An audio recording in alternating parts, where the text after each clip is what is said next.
కర్ణాటక రాష్ట్రంలో నాయకత్వం మారబోతోంది. Karnataka chief minister Siddaramaiah గారు రాజీనామా చేశారు. కర్ణాటక గవర్నర్ ఆ రాజీనామాని యాక్సెప్ట్ కూడా చేశారు.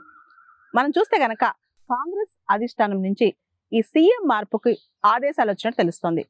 రేపు కొత్త సీఎం ఎవరనే సందిగ్ధం వెన్నుంది. ప్రధానంగా మనం చూస్తే కర్ణాటక కాంగ్రెస్ లో డికే శివకుమార్ గారికి చాలా ప్రఖ్యాతి ఉంది.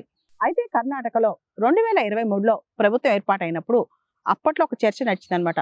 2.5 సంవత్సరాలు సిద్ధరామయ్య గారు, ఆ తర్వాత 2.5 సంవత్సరాలు డికే శివకుమార్ సీఎం గా ఉంటారని. దాని మీద చర్చ అప్పటి నుంచి కూడా కొనసాగుతూనే ఉంది. ఇప్పుడు చూస్తే గనక కర్ణాటకలో డికే శివకుమార్ చీఫ్ మినిస్టర్ కావడానికి లైన్ క్లియర్ అన్నట్లు మనకు అర్థమవుతుంది అనమాట. అయితే కర్ణాటకలో ఈ మార్పు అనేది ఏదైతే నాయకత్వపు మార్పు ఉందో, సేమ్ గవర్నమెంట్ సేమ్ పార్టీ, అయితే నాయకత్వపు మార్పు ఏదైతే ఉందో ఈ మార్పు వల్ల కర్ణాటకలో కొత్త పాలసీస్ రాబోతున్నాయా, కొత్త విధి విధానాలు రాబోతున్నాయా, దీని మీదే ఇప్పుడు దృష్టి అంతా పడిందనమాట.